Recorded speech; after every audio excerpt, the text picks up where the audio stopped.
Bây giờ máy hàn thì Betech sẽ kiểm tra con máy hàn là Tích NMA 200 dòng 2 chức năng cho anh Diệp ở Lạng Sơn. Mình sẽ test thử que hàn và mình sẽ test thử cả chế độ hàn tích.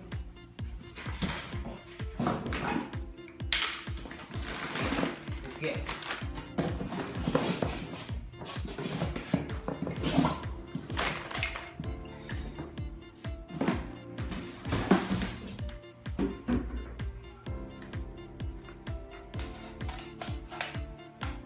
mình sẽ test chế độ hàn que trước cho mọi người.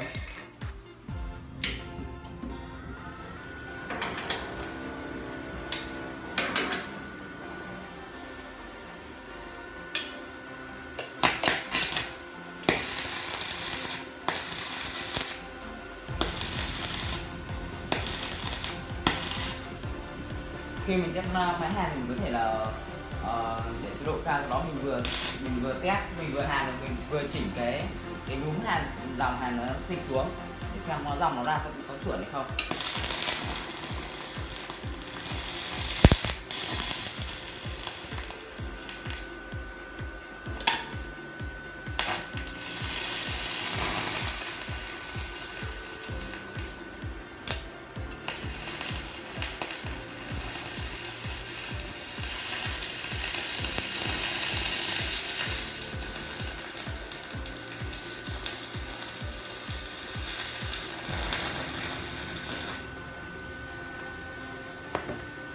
Test chế độ hàn que rồi mình sẽ chuyển sang test chế độ hàn tích.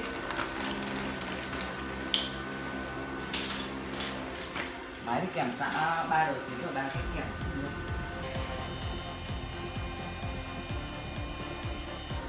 Mình sẽ chuyển sang chế độ hàn tích là gài ở dưới này mọi người. Rồi, bây giờ mình sẽ test cái dòng ra của máy tích này.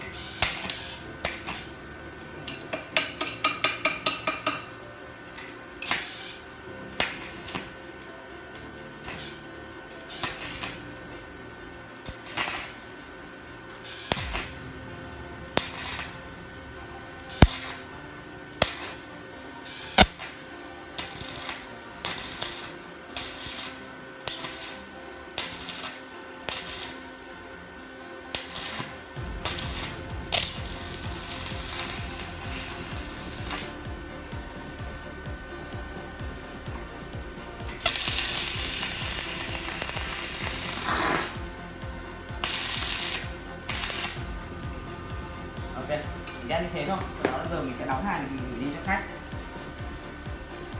Khách hàng khi nhận hàng máy hàn thì bên mình có tặng thêm một bao tay da nữa.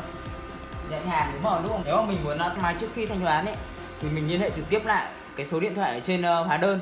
Mình sẽ nói chuyện với người giao hàng để người giao hàng người ta có thể ngồi lại đợi mình tầm khoảng 1-2 phút để mình test máy nhé mọi người. Vì theo cái quy chế chung của tất cả các đơn vị vận chuyển ấy là người ta sẽ không cho mặc định là sẽ không cho test tất cả các đồ điện tử. Đó, dù mình có ghi trên thùng máy là cho thử hàng hay như thế nào nữa thì người ta cũng mặc định là sẽ không cho thử cái đồ điện tử. Thì buộc là mình, cái người giao hàng, cái người gửi hàng là mình sẽ phải nói chuyện trực tiếp với người giao hàng để cho người ta xác nhận, để người ta cho mình thử máy. Mọi người nhớ đăng ký kênh máy hàn Betech để theo dõi các clip giới thiệu về các dòng sản phẩm của Betech. Thương hiệu Betech ngoài cái dòng sản phẩm máy hàn thì còn những cái dòng sản phẩm của máy rửa xe, máy cân mực, máy cắt gạch.